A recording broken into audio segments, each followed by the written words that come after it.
안녕하십니까.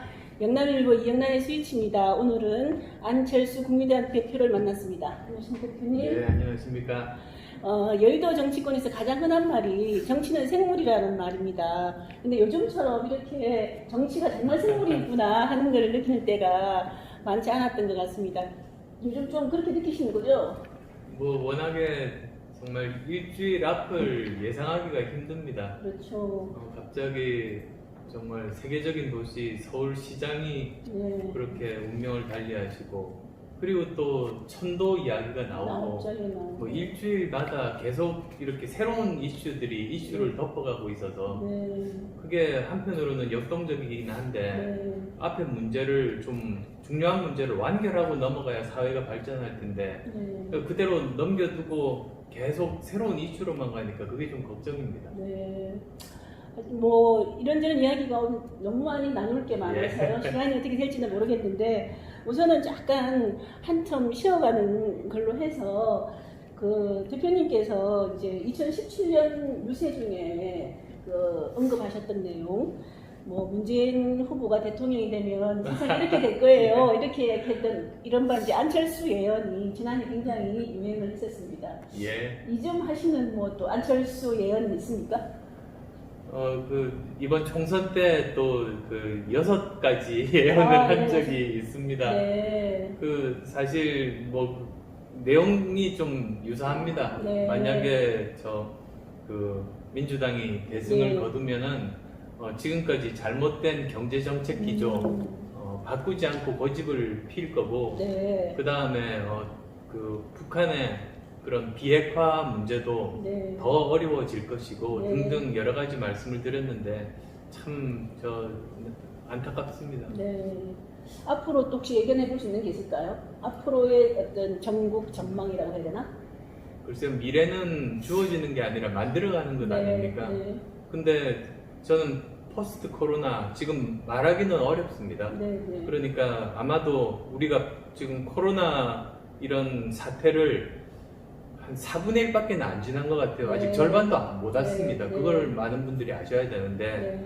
코로나가 끝난 이후에 네. 우리가 과연 어떤 위치를 차지할 것인가 네. 그 준비를 할 시기가 지금입니다. 네. 우리가 IMF 겪으면서 더 튼튼한 나라로 올라섰지 않습니까? 네. 2008년 금융위기 겪으면서 네. 또 한 단계 또 계단식으로 도약했습니다. 네. 네. 그러면 이번이야말로 사실은 한 번 더 도약하는, 네. 예를 들면 세계 7대 강국에 네. 들어가자는 뭐 저는 충분히 가능하다고 네. 생각을 하는데 오히려 7대 강국은커녕 이번에는 계단식으로 추락하지 않을까. 왜냐하면 우리가 지금 필요한 준비들을 하나도 못하고 있습니다. 네. 그래서 그런 부분들이 걱정이 되는데 오늘 인터뷰 기회 통해서 우리가 과연 어떤 점들을 짚고 지금부터 준비를 해야 되는지 네. 그런 말씀드릴 기회가 됐으면 네. 좋겠습니다. 네, 아유, 감사합니다. 그렇게 꼭 되기를 바라고요.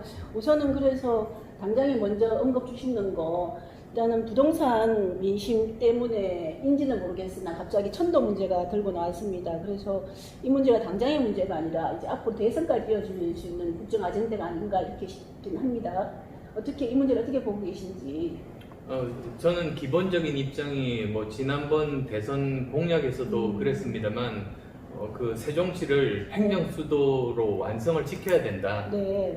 그래야만이 그 국가의 균형 발전 측면이라든지 네. 또는 행정의 효율적인 그 집행이라든지를 위해서 네. 저는 바람직하다고 했습니다. 네. 오히려 지금 현 대통령은 공약을 하지 않았습니다. 네. 오히려 그 대통령 집무실을 광화문으로 옮긴다는 그 공약밖에는 네. 안 했습니다. 네. 그래서 저는 그 행정 수도로 지금보다도 더 이렇게 완성도를 높여가는 것에 대해서는 찬성합니다. 네. 그런데 문제는 지금 이것을 꺼낸 이유가 굉장히 불순한 동기에서 시작이 네. 됐습니다. 네. 부동산 때문에 민심이 이반되니까 네. 그걸 어떻게 모면하고자 한 건데요. 네. 저는 걱정이 동기가 불순하고 네.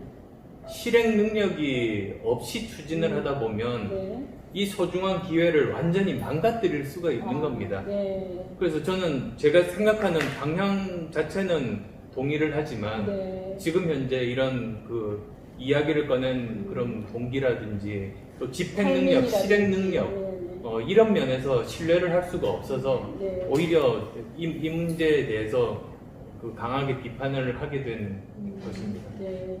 실제로 사실은 임기 초반에 이런 유지가 문제를 해야 되는데 지금은 임기 말로 향하고 있는 상황이거든요. 예, 그리고 그 천도라고 하면 단순히 그 뭐 국회를 청와대를 옮기는 걸로 끝나는 게 아닙니다. 오히려 그 전에 준비해야 될 것이 예를 들면 그 현 정부가 저는 그 이런 그 지방 분권화 네네네. 또는 그 지역 균형 발전 네. 이런 것에 대해서 진정한 의미의 확신이라든지 철학이 없다고 생각합니다. 아, 네. 가장 그 중에서 핵심은 중앙정부가 완전히 독점을 하고 있는 재정에 대한 권한, 네네. 그 다음에 또 여러 가지 제도적인 그런 권한들을 지방정부로 분산을 시켜야 됩니다. 네. 그게 실질적인 그 지방정부들이 권한을 가지고 여러 가지 일들을 그 지역의 발전을 위해서 주체적으로, 창조적으로 할 수 있는 것 아니겠습니까? 네. 근데 그런 것 전혀 하지 않고 지금까지도 하지도 않고 그냥 단순히 이렇게 중앙정부를 옮겨가겠다고만 이렇게 말로 립 서비스를 하고 있으니 그 제대로 될 가능성이 굉장히 낮다고 생각합니다. 네, 안 그래도 그 문제도 꼭 여쭤보고 싶었던 문제입니다. 지난번에 대선 나오셨을 때도 지방 균형 발전 부분에 대해서 굉장히 역점을 두고 공약을 준비하셨던 것 같거든요. 그렇습니다. 그래서 이번 이제 현 문재인 정부가 일단 뭐 제2의 국무회의를 만들겠다고도 하고 이렇게 굉장히 에드블루링 높이 뛰었는데 사실 지방에서는 체감도는 좀 떨어지는 것 같습니다. 지방 균형 발전에 대해서 이제 수도 규제와 오히려 지금 그린벨트를 푼다든지 하면서 수도권 확장 정책이 너무 더 많이 추진되는 거 아니냐 이런 것 때문에 오히려 걱정이 더 많거든요. 지금은 역설적으로 이제 지방 분권이라든지 국토 균형 발전에 정말로 좋은 기회입니다. 네. 왜 그러냐면 이제 지금 코로나 사태 와중에서 새롭게 등장한 키워드가 언택트 아닙니까? 네. 비대면 문화나 업무 관행이나 여러 가지 인프라들에 대한 투자들이 꼭 필요하게 되는데요. 저는 이게 그 지역 균형 발전에 굉장히 좋은 기회라고 봅니다. 지금 뭐 제가 어제도 그 대구에 가서 ICT 업체들과 간담회를 했습니다. 근데 항상 그 지역에 있는 ICT 업체들은 인재들이 키워도 서울로 빠져나간다. 그리고 또 서울에 있는 좋은 인재들이 대구까지 오지 않는다. 이런 말씀들을 많이 하시는데요. 저는 오히려 지금이 굉장히 좋은 기회인 것이 재택근무가 정말로 가능한 회사가 된다면 그러면 구태여 고향을 떠나서 멀리 갈 이유도 없는 것이고 만약에 또 다른 뭐 자녀 교육이라든지 다른 이유로 수도권으로 가서 살고 싶어 하는 사람도 거기에서 대구의 기업에 일을 하고 정식 직원으로 열심히 잘 일을 할 수가 있는 것이거든요. 좋은 예가 지금 실리콘밸리입니다. 지금 실리콘밸리가 계속 이렇게 집값이 오르기만 한 곳입니다. 근데 이번 사태에 들어서 처음으로 월세가 거의 10% 이상 내리고 있습니다. 굉장히 놀랄만한 일입니다. 다들 재택근무가 가능해지다 보니까 구태여 집값 비싸고 그리고 또 교통도 복잡하고 여러 가지 주거 여건도 좋지 않은 그런 환경보다는 오히려 자기 마음에 맞는 곳으로 거기서 살면서 회사 일을 실리콘밸리의 첨단 기업의 일들을 열심히 하고 있는 겁니다. 세계적으로도 이렇게 뭐 에스토니아인가? 그렇습니다. 거기에서 이제 뭐 이렇게 자기 나라에서 일을 하면 뭐 이렇게 이야기하더라고요. 해외 그렇습니다. 에스토니아도 제가 책에도 사실은 유럽에서 배운 점을 우리의 꿈인 미래를 만든다는 책에서도 제일 첫 번째 나라가 에스토니아로 제가 꼽았었는데요. 거기는 우리나라보다도 더 앞서 나간 IT 강국입니다. 그렇더라고요. 우리가 사실은 굉장히 긴장하고 부끄러워해야 될 일인데요. 마찬가지로 이런 것들을 진정으로 국토 균형 발전, 지역 균형 발전 원한다면 지금이야말로 그걸 준비할 수 있는 최적의 기간이다. 그걸 해야 된다. 저는 그렇게 정부에게 이야기하고 싶습니다. 그걸 하지 않고 우선 당장의 뭐 이렇게 수도 천도 이야기를 들고 나오는 게 조금 불순한 측면이 없지 않다는 말씀이시군요. 그리고 그거는 아주 옛날 뭐 저 7, 80년대 사고방식에 사로잡혀 있다 보니까 지금 세상이 어떻게 바뀌는지를 모르는 네. 그 증거이기도 합니다. 네. 이거 말고 다른 쪽도 여러 가지 정책이 있을 텐데 저기 그 문재인 정부의 여러 가지 뭐 정책들이 실책으로 평가되는 것도 있고 그 중에 또 뭐 성과라고 할 수만 한 것도 있을 수도 있을 텐데 혹시 성과라고 볼 만한 게 있을까요? 사실 지금 집권당이 그리고 네. 정부 여당이 네. 잘 해야 됩니다. 그래야지 국민들이 먹고 사는데 고통을 겪지 않을 수 있지 않습니까? 네. 정치가 해야 되는 일이 그것이어서 네. 저도 이번 정부가 잘하기를 바랐습니다. 네. 그런데 경제 지금 아주 심각하게 망가져 있지 않습니까? 네. 코로나 때문에 망가진 게 아닙니다. 네. 이전에 코로나 전에 코로나 이전에 작년 성장률이 2% 정도였는데 네. 그 중에 1.5%가 세금으로 만든 겁니다. 그렇죠. 0.5% 정도밖에는 실제로 네. 성장을 못했던 이미 기저질환을 앓고 있는 상태에서 코로나가 온 거죠. 네. 대북 관계 저도 많이 기대했습니다. 네. 사실 가장 중요한 것이 뭐 통일 이전에 북한과 이렇게 긴장 관계, 전쟁의 위협 이런 게 없어야 되지 않습니까? 네. 네. 그래서 그걸 중요시하는 그 정책에 우리가 가야 될 길이라고 저도 같이 동감을 하는데 결과적으로는 지금 북한은 계속 핵을 개발에 오히려 박차를 가하고 있고 네. 지금까지 보면 미국 대선 직전에는 그렇게 도발을 하지 않습니다. 네. 네. 항상 대선이 끝나고 나면 도발합니다. 네. 그래서 그동안에는 계속 개발을 진행을 하는 거죠. 네. 그래서 이런 점들이 굉장히 우려스럽습니다. 거기다가 사회는 사회대로 분열하고 갈등에 네. 휩싸여 있고 필요한 교육개혁 하지 않고 있고 그리고 여러 가지 필요한 노동개혁이라든지 뭐 연금개혁이라든지 미래를 위해서 해야 될 숙제를 지금 하지 않으면 네. 그 몫은 모두 다 이제 다음 정권 또는 미래 세대가 짊어져야 되는 것 아닙니까? 네. 그런 것들이 굉장히 우려됩니다. 그리고 제가 이렇게 말씀드리는 이유는 지금 이번 정권 남은 2년간만이라도 네. 그런 일들을 좀 해주십사 부탁드리는 마음입니다. 사실 지금 이 정부의 가장 중요한 핵심 과제로 이제 검찰 개혁을 내세우고 있고 거의 올인하다시피 하고 있거든요. 검찰 개혁 문제에 대해서 어떻게 보고 계십니까? 저도 검찰 개혁 필요하다고 생각합니다. 네네. 항상 네. 예전부터 주장해 왔습니다. 네네. 그런데 지금 현 정권의 수사를 가로막는 것은 검찰 개혁이 아닙니다. 네. 현 정권에서 여러 가지 문제가 됐을 때 네. 이렇게까지 노골적으로 수사를 막으려고 했던 정권은 우리 민주화 이후로 없었습니다. 네. 그래서 그건 그대로 진행이 되어야 되고 대표적인 사건이 일단 이제 경남에서 있었던 경남지사 선거 이런 거죠. 선거 개입 사건. 뭐 그거 하나뿐이겠습니까? 울산시장 울산 선거도 있고 경남지사 지금 뭐 드루킹 때문에 대법에 가 있고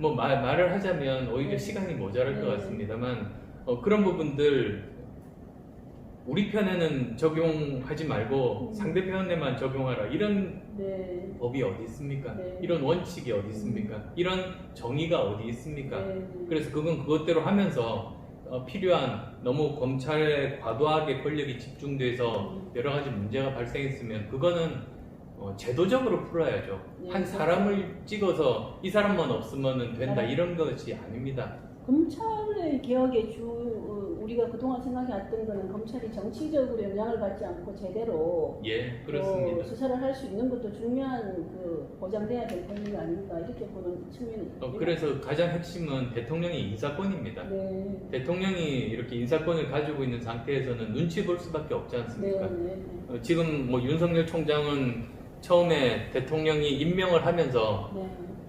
살아있는 권력도 눈치 보지 말고 수사하라 네. 그렇게 명령을 내렸고 그 말대로 지금 실행하고 있는 것 아니겠습니까? 네. 그래서 그렇지만 또 사람이 다른 사람이 이제 윤석열 총장 임기가 끝나고 다른 사람이 되면 또 그게 유지가 되기도 힘들 수도 있으니까 네. 사람에 따라서 네. 바뀌는 것이 아니라 제도적으로 그런 것들을 가능성을 차단하는 것이 사실은 제대로 된 검찰 개혁인 것이죠. 검찰 개혁 문제도 있지만 지금 대법원의 판결에 대해서 이제 조금 이런저런 논란이 또 생기는 것 같아요. 법원 문제, 이런 법조 전반에 대해서 어떤 생각은 좀 어떠신지 좀 싶습니다. 법원이 어떻게 보면 가장 최후의 보루가 되는 영역인데 네. 거기까지 많은 사람들이 의심을 하기 시작한다면 네. 이건 국가 전체가 흔들리는 네. 중요한 사안입니다. 네. 그리고 특히 이제 대법원의 판결 같으면 역사적으로 남는 것 아니겠습니까? 네. 기준이 되는 판결이죠. 그리고 또 그 한 사람 한 사람의 의견들이 다 기록으로 네. 남습니다. 네. 그 대법관 분들은 그런 사실은 깊게 인식하고 저는 계시리라고 믿습니다. 네. 최후의 보루이고 그렇지만 국민들의 여러 가지 의심이 높아져 간다면 그건 법원 스스로도 아주 심각하게 생각하고 한 번 더 점검하고 돌아봐야 될 때다. 그런 말씀드리겠습니다. 대법원에 대해서 의구심을 갖는 국민들이 많이 늘고 있는데 대표님도 그 의구심이 어쩐지 타당성이 있어 보인다라고 보시는 거죠? 어떻습니까? 제 개인적인 의견을 말씀드리기 전에 네. 많은 국민들이 의심을 갖기 시작했다면 그것이 대법원에서 결코 그냥 간과해서는 안 될 아주 중요한 네. 부분이라는 걸 생각을 해주셨으면 합니다. 네, 알겠습니다. 한때 대표님도 더불어민주당에 이제 몸을 담으셨지 않습니까? 그래서 이제 진보 진영 또 소위 좌파 진영 쪽이 이제 속했던 적이 있었던 걸로 말씀드릴 수가 있는데 지금 이제 많은 이제 국민들 중에서 조국 이제 사태 또는 윤미향 의원 문제, 시민단체, 박원순 시장 문제, 오거돈 시장 문제 이런 사건을 겪으면서 유독 이제 도덕성이 왜 저렇게 많이 문제가 불거지냐라고 생각을 하고 있습니다. 그래서 내로남불인 이런 말도 많고 어떻게 생각하십니까? 왜 그 진보 진영에서 도덕성 문제가 이렇게 더 많이 불거지는 건지. 우선은 제가 그 진영에 속하다기보다 네. 저는 그걸 개혁하러 들어갔습니다. 네. 그걸 바꾸기 위해서. 그런데 그 과정에서 제가 실체를 알게 됐습니다. 네. 이건 바꿀 수가 없다, 불가능하다는 결론에 도달했습니다. 네. 그래서 나와서 국민의당을 창당해서 지지난번 총선을 치렀던 이유가 바로 그겁니다. 그런데 도덕성의 문제였습니까? 아니면 더 많은 복합적인 문제를 보았다는 말씀이신 건가요? 한마디로 조폭문화라고 말씀드릴 수가 있겠습니다. 네. 그냥 우리 편이 중요한 겁니다. 그러다 보니까 나머지 다른 잘못을 했다고 해도 네. 우리 편은 괜찮은 거죠. 네. 상대방의 잘못된 점뿐만 아니라 상대방의 옳은 점까지도 네. 잘못된 것으로 왜곡을 시키고 이런 마인드들 그리고 또 더 나아가서 같이 고생했으니까 챙겨줘야지. 네. 그래서 마치 국민 세금을 자기 돈처럼 네. 그 사람들 먹여 살리는데 쓰는 마인드들 네. 이런 것들이 팽배해 있습니다. 완전히. 네. 많이 이제 목격을 하셨군요. 저는 그걸 진실을 알고 있었기 때문에 네. 나와서 국민의당을 창당한 겁니다. 네. 박원순 서울시장하고도 가깝게 지내셨던 걸로 압니다. 왜냐하면 서울시장 자리를 양보했고, 그래서 이제 그때 양보하는 과정에서 사람들이 굉장히 의외였고, 하여튼 어떤 분은 감동을 받았다고 했고, 하여튼 그랬었는데, 시민단체 활동 자체를 굉장히 높게 평가하시는 분이 이제 느낌을 받았습니다. 저도 그때는. 그래서 아마 양보를 하게 되기에 이러지 않았나 이런 생각도 들었고요. 그래서 어떻게 요즘 지금도 그 시민단체 활동에 대해서 똑같은 평가를 하시는지. 우선 2011년에 제가 서울대학교 교수를 할 때입니다. 네. 저는 정치할 생각이 전혀 없었습니다. 네. 그런데 어떤 세력에서 제 이름을 띄운 거죠. 아, 일부러. 예, 네. 띄운 겁니다. 저하고 어떤 어떤 논의 같은 것도 없었습니다. 그래서 저는 기본적으로 정치할 생각이 없었기 때문에 네. 저는 출마하지 않겠다고 한 겁니다. 네. 그리고 저는 그때도 정치하기 전이지만 우리나라 이런 기득권 정치 세력, 네. 거대 양당 제도의 문제점들 네. 이런 것에 대한 인식을 가지고 있었기 때문에 그 당시 박원순 변호사가 무소속으로 나와서 끝까지 무소속으로 가겠다고 네. 했습니다. 네. 그래서 그렇다면 견제가 될 수도 있겠다. 저는 그 정도 생각이었었습니다. 네. 근데 나중에 당선된 다음에 저하고 아무런 상의도 없이 네. 민주당에 입당을 한 거죠. 음. 근데 사실 잘 아시겠습니다만 시민단체가 네. 민주주의에서 굉장히 중요한 요소 아닙니까? 그렇죠. 굉장히 네. 중요한 요소 아닙니까? 네. 네. 제대로 된 시민단체가 정치권 내지는 현재 정부 여당에 대해서 네. 제일 책임이 많으니까 정치권 중에서도 네. 제대로 견제를 하는 역할이 민주주의를 완성시키는 것 아닙니까? 네. 근데 지금 많은 시민단체들의 모습이 네. 정부 여당과 결탁해서 한편이 됐습니다. 네. 네. 비판을 하지 않습니다. 네. 이건 시민단체라고 말하면 안 됩니다. 네. 이건 시민단체가 아닙니다. 네. 기본적으로. 네. 네. 그냥 부속기관 정도, 네. 정부 여당의 부속기관이지 네. 이게 무슨 시민단체입니까? 네. 이걸 시민단체라고 부르는 순간 우리나라 민주주의는 무너집니다. 제대로 된 현재 살아있는 권력에 대해서 사명감을 가지고 소명의식을 가지고 네. 견제 시민의 목소리를 대변하는 것만 시민단체라고 불러야 된다는 네. 생각입니다. 이번 총선 때 생각보다 좀 지난 4월 총선 때 많은 이제 국내에 계신 분 정치인들도 안 대표님의 어떤 행보에 대해서 이제 많이 주목하고 있었고, 근데 생각보다 굉장히 늦게 들어오셨거든요. 예. 많이 늦게 들어오셨고, 그리고 들어오시면서 이제 우리는 중도다 이렇게 이제 표방하시고 결국은 이제 그쪽으로 좀 가셨는데, 사실 그게 본인이 그때만 해도 이제 보수 진보라고 해야 되나요? 좌우가 굉장히 첨예하고 좌우죠. 보수 좌우가 진보는 아닙니다. 아니고, 예. 좌우가 첨예하게 이게 나눠져 있는 상황이라 중도가 설 자리가 없다라는 이야기도 많았었습니다. 예. 그래서 스스로 그게 패착이었다고 생각하시는지, 그렇게 중도를 내세우면서 선거를 치르신 게, 그리고 이제 앞으로는 어떻게 하실지, 예.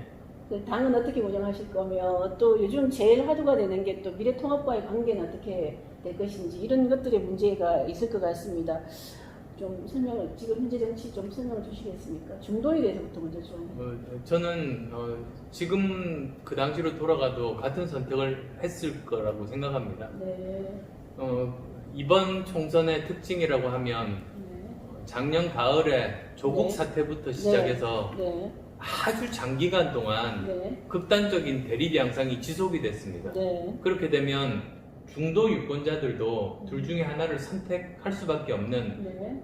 그 심적인 압박을 많이 받습니다. 네. 그게 실제로 그렇게 표를 그렇게 던지는데 아주 많은 영향을 미칩니다. 그건 네. 선거 쪽을 대해서 잘 아시는 분들이면 거의 상식적인 부분이죠. 네. 그래서 양당 체제로 이번 총선은 치러질 거라는 건 이미 많은 사람들이 네. 전문가들이 예측을 했고 저도 네. 그렇게 알고 있었습니다. 네.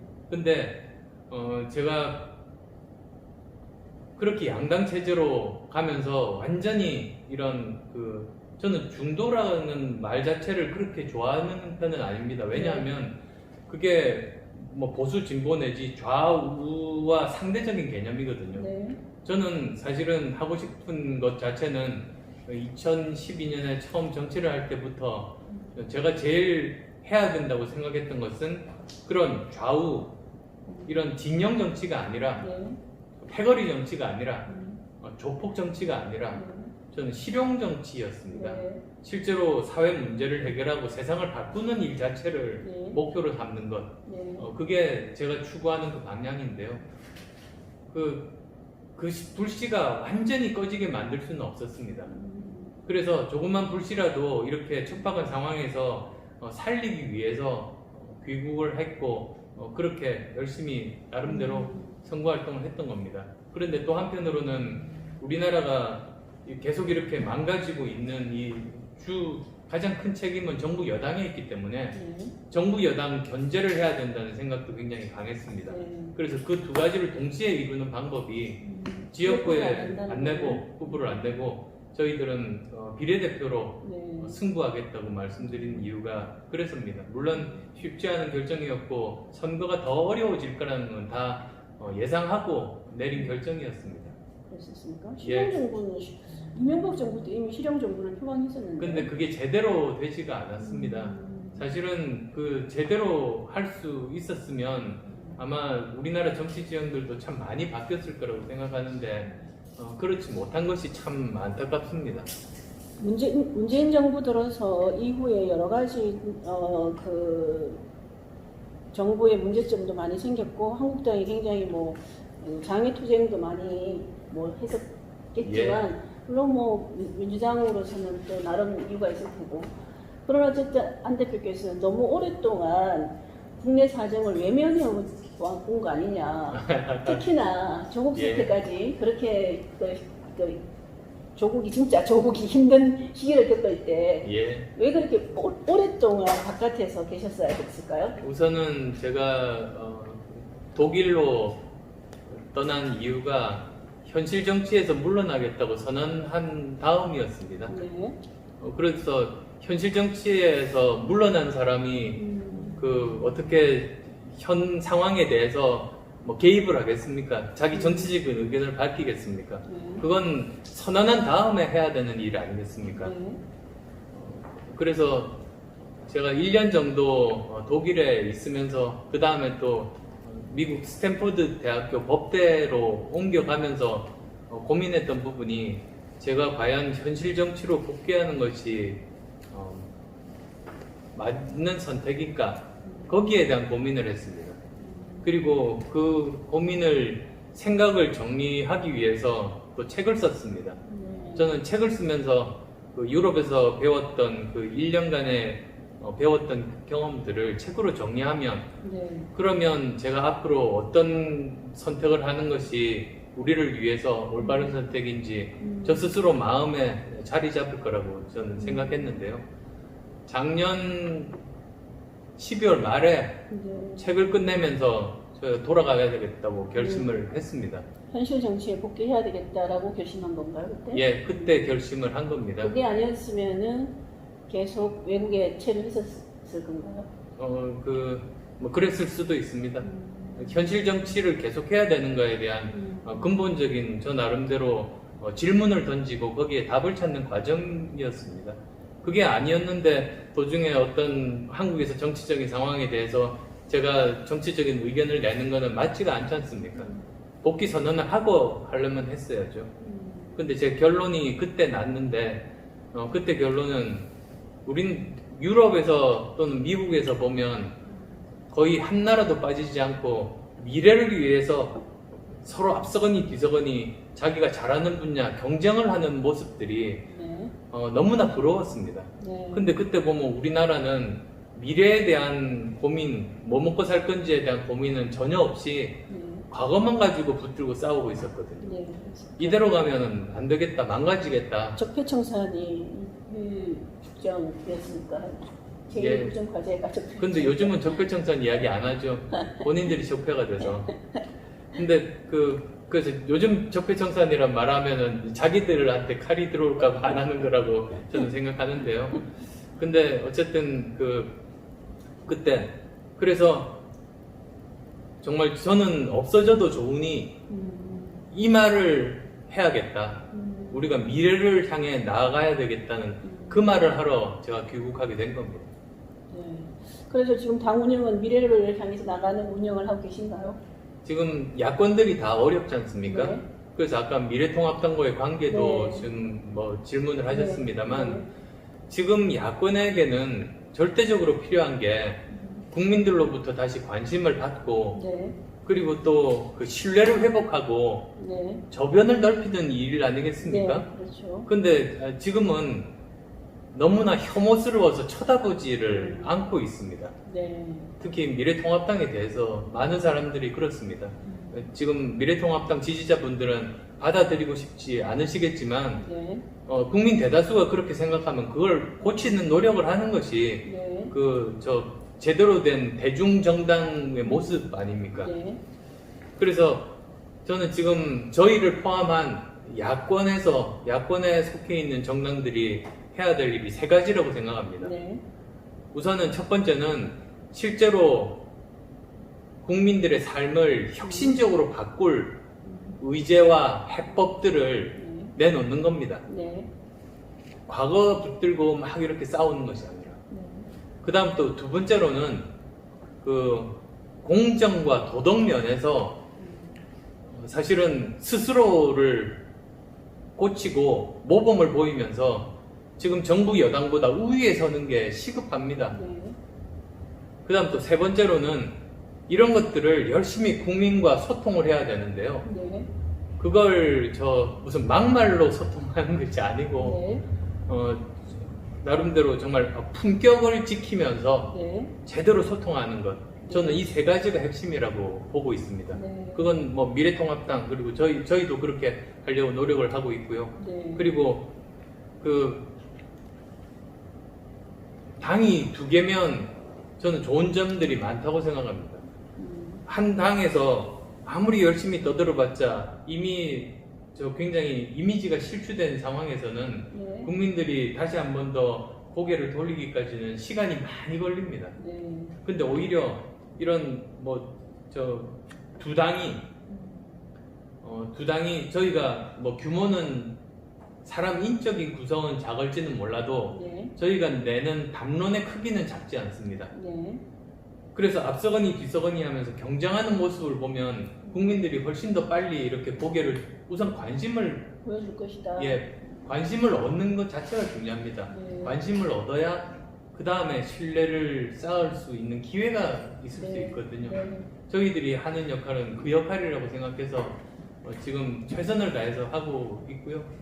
그리고 포스트 코로나를 대비해서 지금 해야 되는 수많은 일들, 네. 이런 일들에 대해서 사실 어제도 7가지 토론회도. 이야기는 했습니다만 네. 하나씩 다시 제대로 된 담론들 만들어서 국민들께 설명드릴 겁니다. 당분간은 이제 미래통합당과의 뭐 통합이라든가 이런 것들에 대해서는 합당이라든지 이런 거 생각하지 않으시고 계시다는 것으로 받아들여도 됩니까? 야권 저는 가능성 없습니다. 네. 야권이 살아날 길을 저는 찾는 겁니다. 네. 제대로 정부에 견제를 하는 게 중요하지 않습니까? 네. 국민의 삶을 획기적으로 바꿀 수 있는 방안을 내놔야 된다고 말씀 주셨는데 대표님이 생각하시는 건 뭡니까? 가장 큰 것 중에 하나가 제일 1번은 사실은 지금 아직도 4분의 1 정도밖에 안 지났다고 했는데요. 네. 이 코로나 사태가 종식될 때까지 어떻게 관리를 하는가, 네. 그리고 빨리 종식시키려면 무엇을 준비해야 하는가, 네. 이런 것들에 대한 겁니다. 그것도 다 세부적인 사항들은 있는데요. 그 다음 또 두 번째로는 우리 산업 구조를 개혁하는 겁니다. 네. 경제 구조를. 네.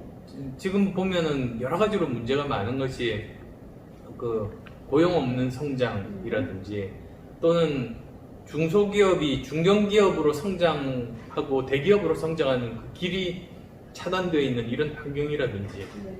이런 것들이 굉장히 많이 필요하거든요. 네. 고치는 것이 개혁이. 네. 그래서 그 개혁을 해야 되는 것. 그 다음에 또 뭐 연관된 것이긴 하지만 여러 가지 규제 문제. 네.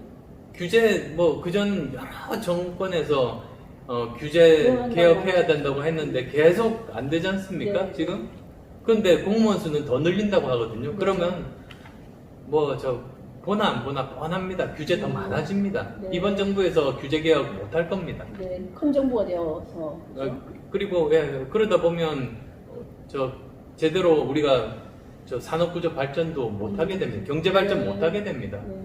그래서 이런 문제들, 그 다음 또 네 번째로는 새로운 산업 동력이 생겼을 때 이걸 정부에서 어떤 식으로 풀어나갈 것인가. 네. 좋은 예가 타다 같은 예인데요. 네. 네. 사실 그런 새로운 어떤 산업 분야가 생기면 네. 정부에서는 그걸 부분적으로나마 조금씩 문을 열어주는 역할을 해야 됩니다. 네. 근데 동시에 그것 때문에 기존의 업계가 피해를 입지 않습니까? 네. 택시기사분들. 네. 그러면 그분들을 설득하고 그분들의 사회적인 안전망들을 만들어주면서 미래를 열어나가는 일을 해야 되죠. 사실 욕을 먹어야죠. 네. 네. 국민 세금으로 월급 받는데 욕 먹는 거 너무나 저는 네. 당연한데 이번 정부 특징이 욕 먹기를 극도로 싫어하고 맞아요. 굉장히 예민해요. 네. 막 이렇게 약간 비판받으면 파르르 떱니다. 네. 그러면 국민 세금으로 월급 받지 말아야죠. 지지층한테 욕먹는 거 싫어야죠. 근데 그렇게 새로운 분야들을 열어가는 일을 해야 되는 것이 또 정부의 역할이라는 말씀도 드리고 싶고요. 네. 그리고 그것뿐만이 아니라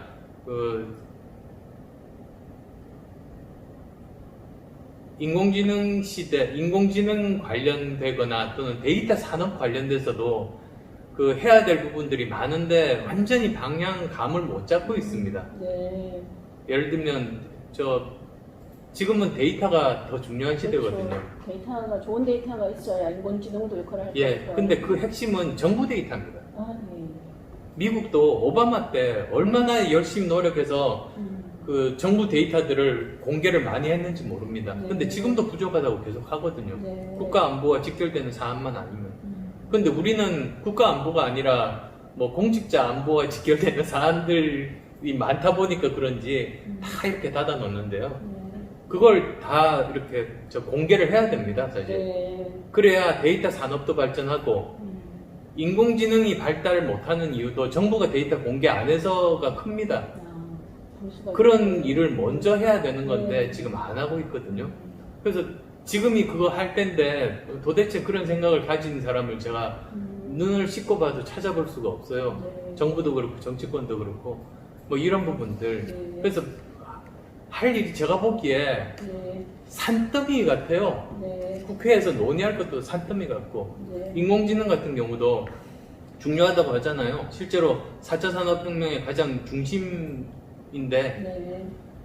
우리나라는 중국에 뒤처진 지 이미 3년이 지났습니다. 네. 그리고 앞으로 따라잡을 가능성이 거의 제로에 가깝습니다.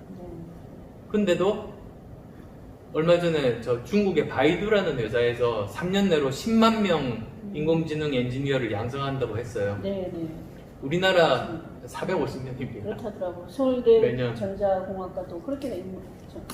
그리고 또 정원이 작더라고. 우리나라가 지금 인력 양성에 AI 인력 양성에 네. 투입하는 국가 예산이 1,000억이거든요. 얼마 전에 MIT에서 AI 대학원 세운다고 10조 원 쓰겠답니다. 그러면 이게 도대체 뭡니까? 그러니까 말로만 인공지능 중요하다고 하고 실제로 그런 정부 재정 지원이라든지 인력 양성에 대한 것은 사람이 진심은 행동에서 나오거든요. 네. 그러니까 인공지능이 뭔지 모르는 거예요, 이 사람들이. 네. 얼마나 중요한지. 네. 그래서 이런 문제 저는 국회에서 해야 되고 정부에서 해야 되는 게 지금 포스트 코로나 대비를 코로나 끝나고 나서 하는 게 아니고 그렇죠. 지금 해야 될 일이 산더미 같이 제 눈에 너무나 많이 보이는데 제가 말씀드린 것 중에 사실은 한 개도 제대로 진행되지 않습니다. 우려스럽네. 그런 측면에서 보면 서울시장 이제 자리가 유고가 생겼니 서울시장 선거가 지금 최고의 초미의 관심사가 되고 있습니다. 어디 언론에 통해서 제가 본 저는 것도 이미 하긴 입장을 한데 밝혔습니다. 그래도 서울시장 어쨌든 통합당에서 이렇게 약간의 좀 콜도 은근히 오고 있지 않습니까?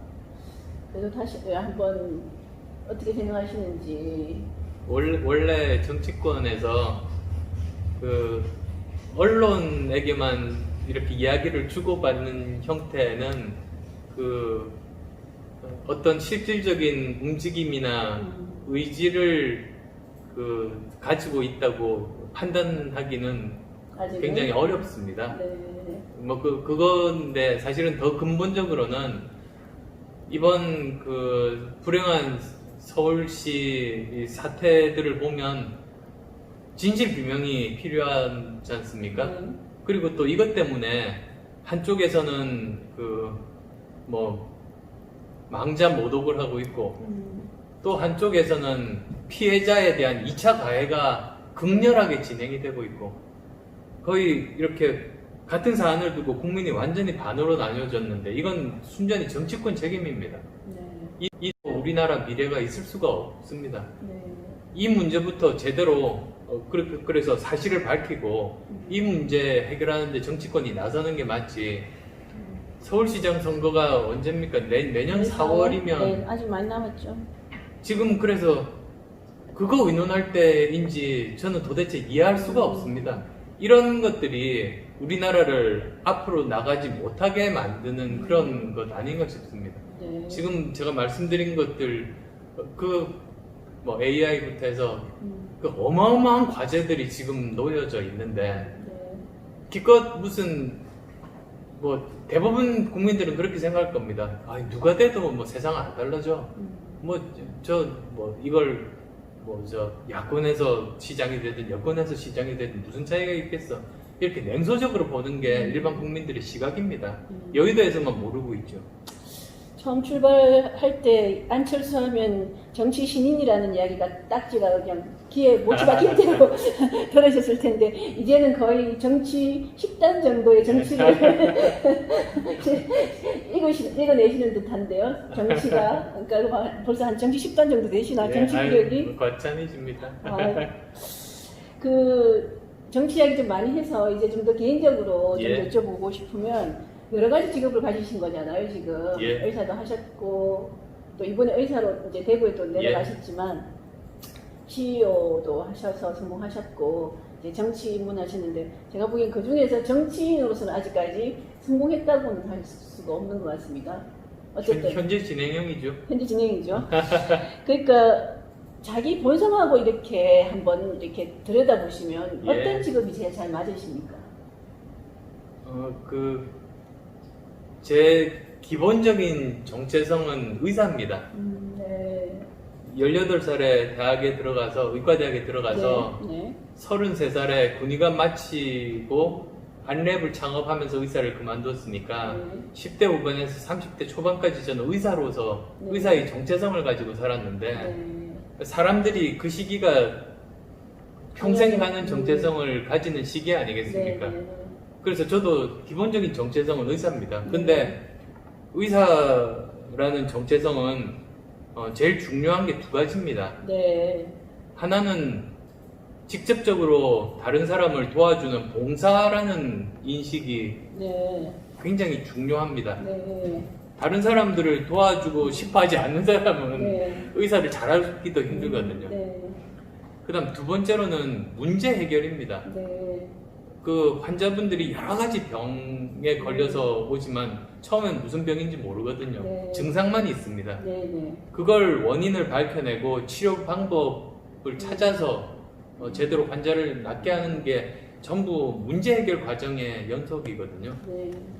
그래서 그 정체성인데요.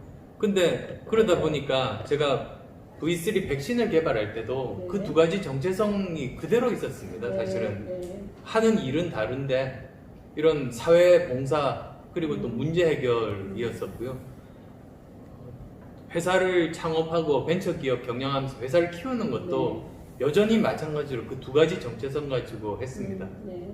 그리고 대학 교수로 옮겨간 것도 학생들 도와주고 벤처기업들 도와주는 네. 그 봉사와 문제 해결의 정체성을 가지고 저는 교수로서 열심히 살았고 정치인도 마찬가지입니다. 네. 어떻게 보면 지금까지 제가 그 공부로 한 것이 아니고 실제로 현장에서 제가 일해본 경험을 가지고 있는 게 의학 분야, IT 기술 분야, 그리고 그 벤처 경영 분야, 그 다음에 대학 교수로서 교육 현장, 그 다음에 저 나름대로 지금 아직 현재 진행형이지만 그래도 우리나라 정치 역사상 직접 창당해서 거의 40명 가까운 40명 이상 정도 국회의원을 당선시킨 거는 삼김하고 네. 저밖에 없거든요. 네. 그래서 저는 지금까지도 나름대로 저 나름대로 그런 것들을 증명해 나갔다고 저는 생각합니다. 네. 그 어려운 상황에서 추진력, 돌파력, 실행력, 저는 사실은 네. 어떤 분들은 그 실행 능력이 부족하다고 말씀하시는 분들도 있는데요. 네. 그게 다 잘못된 이미지 공작에서 나왔습니다. 실제로 팩트를 보면 그렇지가 않은데 네. 뭐 근데 어쨌든 그런 것 가지고 지금까지도 하고 있기 때문에 여러 가지 그 제가 직접 하고 있는 일 자체는 다른 분야지만 네. 그 본질은 똑같다는 말씀 드리고 싶습니다. 본질은 다 똑같고 자기가 가장 재밌게 일하는 건 뭡니까? 저는 그 순간에 하는 일입니다. 저한테는. 아, 그래요? 저야말로 덕업일치의 삶을 살고 있습니다. 네. 따님은 어떤 삶을 사시길 바랍니까?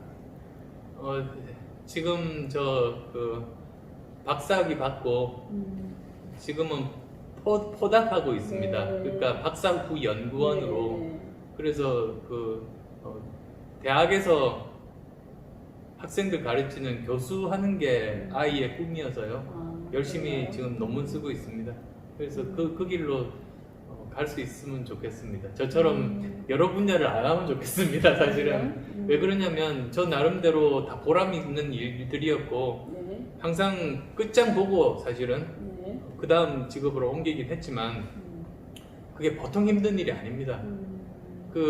뭐 예를 들면 30 초반에 의사 그만두고 IT 분야 창업을 했지 않습니까? 네. 이렇게 나이가 어느 정도 들고 직업을 바꾸면 네. 그 전에 제가 가지고 있던 경험이나 지식 네. 또 이렇게 인맥들이 하나도 소용이 없어집니다. 처음부터 밑바닥에서 새롭게 경험을 쌓고 그리고 새롭게 사람들을 사귀어야 혼자서 일할 수 없지 않습니까? 네. 그 업계에서 사람들을 사귀어야지 네. 그 일들을 할 수가 있는 네, 거거든요. 네.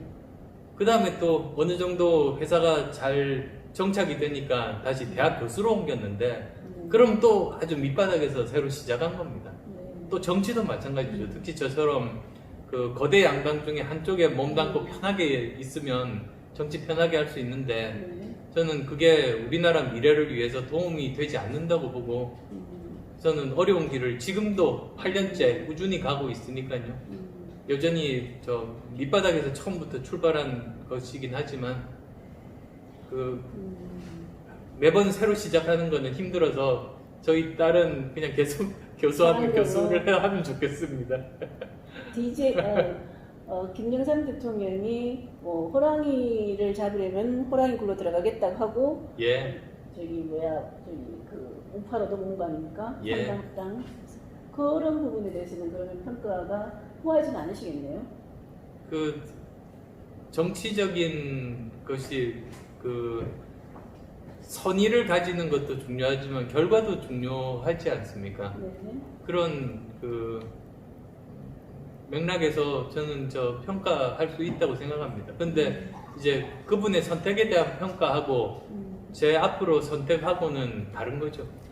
그 이제 안철수 현상이라고 이제 국민들이 열광했을 시기가 있었고, 그리고 이제 새 정치를 통해서 이제 국민의당을 성공시키는 그런 경험이 있으신데, 예. 그거가 결국은 이제 꾸준히 잘 이어져서 성공으로 예, 가야 되는데, 이제 민주당을 확당하고 하는 과정에서 좋지 못한 결과가 나온 거로 볼 수가 있는 거죠. 지난번 지지난 총선 때 국민의당이 성공한 다음에 네. 그 직후에 이제 통합. 그 당시 청와대에서 네. 리베이트 조작을 아, 해서 정당 탄압을 받았습니다. 네. 지금은 다 밝혀졌지만 네. 저 실체가 없는 리베이트를 받았다고 해서 네. 제가 책임지고 대표를 그만두면서 당이 제대로 서지를 못했습니다. 그래서 어떻게 보면 지난 8년간 네. 그 계속 탄압받은 역사죠. 2012년 처음 대선에서 그 국정원 댓글 네네. 공작 네네. 제1의 타겟이 저였고요. 이미 다 나와 있죠. 네네네. 그 당시 문재인 후보가 아니고. 네네. 그 다음에 그 지지난 총선 2016년 총선 때 겨우 국민의당 38석으로 이렇게 제3당으로 네. 잘 출발했는데 네. 리베이트 조작을 해서 그 정권으로부터 직접적인 탄압을 받았고요. 그 다음에 또 바로 지난 대선 2017년 대선에서는 드루킹으로 뭐 세계 민주주의 역사상 전무후무한 여론 조작을 당했죠. 그래서 지금까지 저 사실은 국민들께서 저를 살려주신 거라고 저는 생각합니다. 지난 바로 저 올해 4월 총선도 마찬가지고, 그래서 저도 굉장히 감사하고 빚진 마음이 굉장히 많습니다. 일단 정치 초년에서 이제 정치 10단까지 되셨다라고 말씀드린 건데, 혹시 정치 역정을 해고해서 다시 돌아가면 다르게 선택하고 싶은 그런 순간이 어떤 걸까요? 경험들을 해서 예를 들면 그 민주당에 그때는 들어간 건 아닙니다. 합당했었죠. 김한길 예, 대표랑 그래서 공동 대표를 했던 경험 때문에 네. 그 세력의 본질을 제대로 알게 됐습니다. 네. 그리고 한국 정치에서의 문제점도 제대로 인식하게 됐죠. 네. 그래서 그게 다 보면 그냥 완전히 아무것도 얻지 못한 그런 아니구나. 선택은 없었습니다. 근데 고민되는 점들이 없다고 하면 그건 거짓말이고요. 예를 들면 제가 유럽에 있으면서 그때가 제가 2012년 9월에 정치를 시작하고 네. 2018년 네. 9월에 독일로 갔습니다. 네. 그러니까 만 6년 했던 겁니다. 네. 사실은 굉장히 짧습니다. 네, 네. 국회의원 한 번 반 정도밖에 그렇죠. 안 되잖아요. 네, 네, 네. DJ나 YS가 30년 정치 6년 하셨을 때 저만큼 경험을 했을까 싶을 정도로 굉장히 열심히 살았는데요. 돌아봤어요. 그때 6년 동안. 근데 뭐 예를 들면 이걸 이야기를 해야 되나? 고민되는 지점들이 이런 거죠. 드루킹 같은 수법이 가능할 거라는 걸 제일 먼저 안 사람이 누구였겠습니까? 저거든요. 그렇겠네요. IT 전문가니까, 네. 저만 IT 전문가니까. 그리고 그런 프로그래밍을 할 수 있는 사람, 일단 제일 아는 사람도 저 아닙니까? 다 네, 네. 연결하면 다 그거 만들 수 있으니까. 네. 근데 그건 옳지 않은 일이잖아요. 네. 그래서 안 했어요. 네. 결국은 제가 당했죠. 그래서 유럽에 있으면서 다시 생각해 봤어요. 이런 결과를 다 아는 상황에서 다시 과거로 돌아가면 내가 그걸 먼저 만드는 선택을 할 수 있을까? 네. 근데 솔직히 고민했습니다. 저도 사람인지라. 네. 근데 결론은 결과가 뻔하지만 안 했을 거라고 이제 스스로 다시 확신을 얻었습니다. 저한테는 결과도 중요하지만 과정의 정당함도 굉장히 중요하거든요. 제가 처음에 안랩을 시작했을 때 그때가 IMF도 전입니다. 그 당시는 기업을 하면서 좀 더러운 거는 당연하다고 생각하던 시절입니다. 네. 근데 저는 그때 정직하고 깨끗하게 경영해도 살아남을 수 있다는 걸 한번 증명해보고 싶은 욕심도 제가 참 갖고 있었습니다. 네. 요즘이야 투명 경영이 상식이지만 네. 그 당시는 전혀 그러지가 않았거든요. 네. 그래서 저는 예전부터 과정의 공정함, 과정의 정당함이 제 삶에는 굉장히 중요한 사람입니다. 네. 그래서 모든 직업군에서 그렇게 살아왔고요. 정치에서도 이상적인 생각일지도 모르겠습니다만 과정에서도 정당해야 결과도 잘 나온다고 믿음을 가지고 있는 것 하나. 그 다음에 제가 그 결과라는 건 선거에서 당선이 아니고요. 네. 당선된 이후에 임기를 마칠 때가 마지막 꼬린 지점입니다. 저한테는. 많은 한국 정치의 문제점들이 그 목표 지점이 선거 승리거든요. 네. 그 이유는 생각하지 않다 보니까 수단 방법 안 가리고 이기고 나면 그 다음에 제대로 그 자기 역할도 수행하지 못하고 저 나라가 불행해지고 뭐 시가 불행해지고 그러는 건 아니겠습니까? 근데 저는 당선이 목표가 아니고 임기를 성공적으로 마치는 것 자체가 저한테는 목표입니다. 거기 그 문재인 후보한테 후보 자리를 그때도 양보를 두 번째 이제 이른바 양보를 하셨는데 왜 그러셨습니까?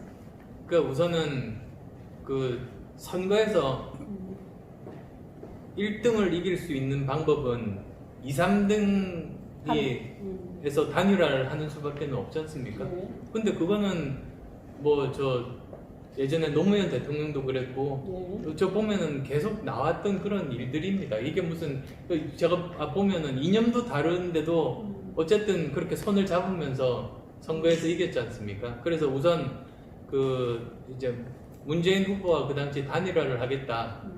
그거는 어떻게 보면 선거에서 이기기 위한 당연한 선택인 거. 여론조사나 이런 것들을 하지 않고 그냥 그래서 우선은 처음에 왜 그렇게 그 단일화 협상을 시작했는가 거기에 대한 설명입니다.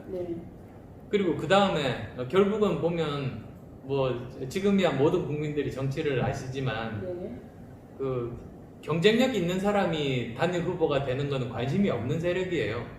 자기들이 안 되면 판을 깨는 게 낫다고 생각하는 사람들이죠. 그 사람들은. 근데 그 당시에 저는 정치를 한 지 두세 달밖에 안 된 사람입니다. 근데 그때 제가 뭐라고 했냐면 대국민 약속을 했어요. 제 모든 것을 걸고 단일화를 이루겠다고 대국민 약속을 했습니다. 그리고 저는 그래야지만 승리할 수 있다고 생각했거든요. 아니면 뭐 뻔하게 지는 길로 가는 수밖에 없으니까. 그랬는데 결국은 이게 협상이 제대로 될 리가 없죠. 사실 보면 뭐 자기들 위주로만 고집을 피니까. 그래서 국민과 약속을 지키는 것이 저는 맞다고 생각했어요. 정치를 한 지 두세 달 만에 뭐 이런 사정 때문에 못 지키겠다고 양해 구하고 그냥 뭐 없던 일처럼 하고, 저는 그거는 기존의 정치를 그대로 닮아가는 것이다. 오로지 그 이유밖에 없으셨다는 예, 그럼요. 그리고 그 이후에 제가 정치권에서 8년 동안 살아온 역정을 보시면 그게 진실이라는 걸 아실 겁니다. 그때도 똑같이 말씀하셨죠. 저도 이제 그 당시 제가 수업을 하고 있었거든요. 그리고 그래서도 어쩌면 지금 이제 8년 지났죠. 8년이 아직 안 됐습니다. 많은 안 됐는데. 만 8년이 아직 안 됐고요. 제가 1년 반 외국에 나가 있었던 거 치면 제 현실 정치 경험은 6년 반입니다, 지금. 근데 그럼에도 불구하고 제가 좋은 사람이고 깨끗한 사람이라는 것에 대해서는 저를 지지하지 않는 분들까지도 아시는 것 자체가 저는 굉장히 감사하다고 생각해요. 이렇게 거짓 뉴스 난무하고 이런 와중에서도 그래도 거기에 대한 것은 신뢰는 계속 가지고 있다는 건 굉장히 보기 드문 일이라는 걸 저도 알거든요. 정치에 입문하신 게 후회되지 않으십니까? 아닙니다. 저는 아닙니다. 그래요? 예. 그리고 뭐 어떤 분들이 평가하시든 하시지 뭐 않든 나름대로 정치 경력 그렇게 짧은 사람이 이렇게 3당도 만들고 여러 가지로 다양하게 노력을 했던 것들은 다 남아 있지 않습니까? 굉장히 늘상 노력하는 사람이라는 거는 국민들 내에 있을 거예요. 그때 연설하는 모습을 바꾸신다든지 이런 것들을 보건데 뭔가 국민한테 더 한걸음 다가가기 위해서 자신을 노력하고 있다는 거는 국민들이 다 아실 것 같습니다. 일단은. 그러나 어쨌든 CEO이거나 이런 쪽에 참 기억이 남았더라면 더 큰 역할을 하실 수도 있지 않을까? 이런 뭐 빌게이츠와 같은 그런 생각도 좀 들기도 하고요. 근데 조금 이렇게 돌아가서요. Inside Bill's Brain이라는 다큐멘터리가 있습니다. 빌 게이츠가 좌절한 다큐멘터리입니다. 빌 게이츠가 재단을 만들고 그렇게 하려고 했던 것이 세 가지가 있었답니다. 열심히 네. 하려고 했었던 게. 그 하나는 아프리카 같은 데서 물 없이 쓸 수 네. 있는 화장실. 예. 그 다음에 두 번째가 그 소아마비를 지구상에서 완전히 없애는 것. 네. 마치 스몰폭스가 없어지듯이 네. 천년두가 없어진 것처럼. 네. 그 다음에 세 번째가 소형 원전입니다. 네. 근데 셋 다 좌절했어요. 정치적인 영향에서. 이 사람은 모든 걸 가진 사람이잖아요. 네. 돈도 다 가지고 있고 명성도 다 가지고 네. 있고 뭐 네트워크도 다 가지고 있는 사람인데요. 항상 이 세 가지가 다 정치적인 이유 때문에 좌절된 거예요. 네. 예를 들면 소형 원전이 굉장히 안전하게 설계를 했답니다. 네. 항상 지금 원전에 대해서 가장 큰 공포심이 네. 저 체르노빌 같은 후쿠시마 같은 사고가 생길 확률이 아무리 낮더라도 저 사람들이 공포감을 가지잖아요. 근데 거의 생각할 수 없을 정도로 안전하고 작은 원전을 개발에 성공을 했어요. 네. 그리고 이걸 그 중국의 시진핑과 계약을 해서 중국이 처음으로 그 현장에 도입을 하기로 했는데 바로 그 직후에 트럼프 대통령이 당선되면서 미중 무역 분쟁으로 완전히 이게 날아가 버렸거든요. 그러니까 빌 게이츠 같이 어떤 일이든 할 수 있는 사람도 정치인이 아니다 보니까 세상을 못 바꾸는 스토리입니다. 그게. 그래서 어쩌면 그 우리나라가 여러 가지 좋은 점도 많지만 문제도 굉장히 많죠. 네. 그래서 제가 나름대로 부분에서는 그걸 바꾸려고 굉장히 노력했습니다. 나름대로 뭐 의학 분야에서, 그 다음에 벤처 IT 업계에서, 그리고 또 학생들 가르치면서. 그렇지만 근본적인 것들을 제대로 바꿀 수 있는 것은 정치라고 생각해서 지금 제 개인적인 안락한 삶이 아니고 그걸 바꾸겠다는 일념하에 제 의사로서의 정체성, 공익과 그리고 문제 해결이라는 그 정체성으로 지금도 여기에 처음 있습니다. 정치를 입문하실 때는 누가 권유를 하셨습니까? 본인 스스로도 스스로- 이제는 스스로 그 호랑이 등에 올라타야 될 타이밍이다 이렇게 판단하셨나요? 아니면 그 처음에는 저 거부했죠. 제가 처음에 그래서 서울시장 네. 권 때 저하고 어떤 뭐 논의도 없이 제 이름이 그냥 등장을 하게 되고, 네. 그래서 그 이후로도 거의 한 1년간 여러 가지 이야기가 나오고, 뭐 여론조사에서, 대선 여론조사에서 그 당시 네. 박근혜 후보와 경합하는 것도 네. 나오고, 참 후회가 되는 게 그때는 제가 이름을 빼달라고 요구할 수 있는지를 잘 몰랐어요. 네. 지금 알았으면 그때 빼달라고 그랬을 텐데. 근데 1년이 지나도 그 열망이 식지를 않는 겁니다, 사실. 네. 저는 정치할 생각이 없었는데. 네. 그래서 본격적으로 고민하게 됐죠. 그래서 그렇다면 그런 가장 큰 의미의 사회에 대한 봉사이고, 그리고 또 문제들을, 우리 사회가 가지고 있는 여러 가지 문제들을 제가 가지고 있던 여러 분야의 경험을 직접 적용해서 문제를 그러면 해결해 보겠다 결심을 하고 정치를 시작한 거죠. 그게 이제 8년 다 돼 갑니다. 그렇게 정치를 시작하셨는데 이제 어떤 정치인으로 끝에 기억에 남고 싶습니까? 국민들한테 어떤 정치인으로 비춰지기를 바라십니까? 그 소신을 지키고 그 당장 정치적으로 손해가 나는 상황에서도 진실을 말했던 사람 그리고 진정한 새 시대의 맏형. 몇 분이 그러셨잖아요. 그 새 시대의 맏형이 되고 싶었는데 돌아보니까 나는 구시대의 막내였다. 근데 지금도 새 시대를 열 사람은 나오지 않고 있습니다. 서울시장 출마에 대해서 다시 한번 여쭤봐도 될까요? 제가 그건 여러 번 벌써 이야기를 한 바입니다. 아직까지는 시간이 시간이 남아있다고 보시는 거죠? 지금 정치권에서 우선적으로 해야 될 일이 선거가 아니라는 네. 말씀이 기본적인 거고, 네. 그 다음에 두 번째로는 선거에 대해서 말씀드리자면 저는 생각해 본 적도 없고 네. 앞으로 계획도 없다는 말씀드립니다. 계획도 없다는 말씀 어떤 예. 것이죠? 왜냐하면 국민의당도 선거를 예를 들면 그러니까 당이라는 것은 결국 예. 선거를 치르지 않고서는 선거로 그럼요. 존재하는 곳이기 때문에 저희도 참여해야죠. 네. 예, 근데 당에 저 말고도 좋은 분 많습니다. 대구 경북에서 이제 봉사활동 하시는 거를 보면서 대구 시민 경북 도민들이 굉장히 감명받은 분이 많습니다. 예.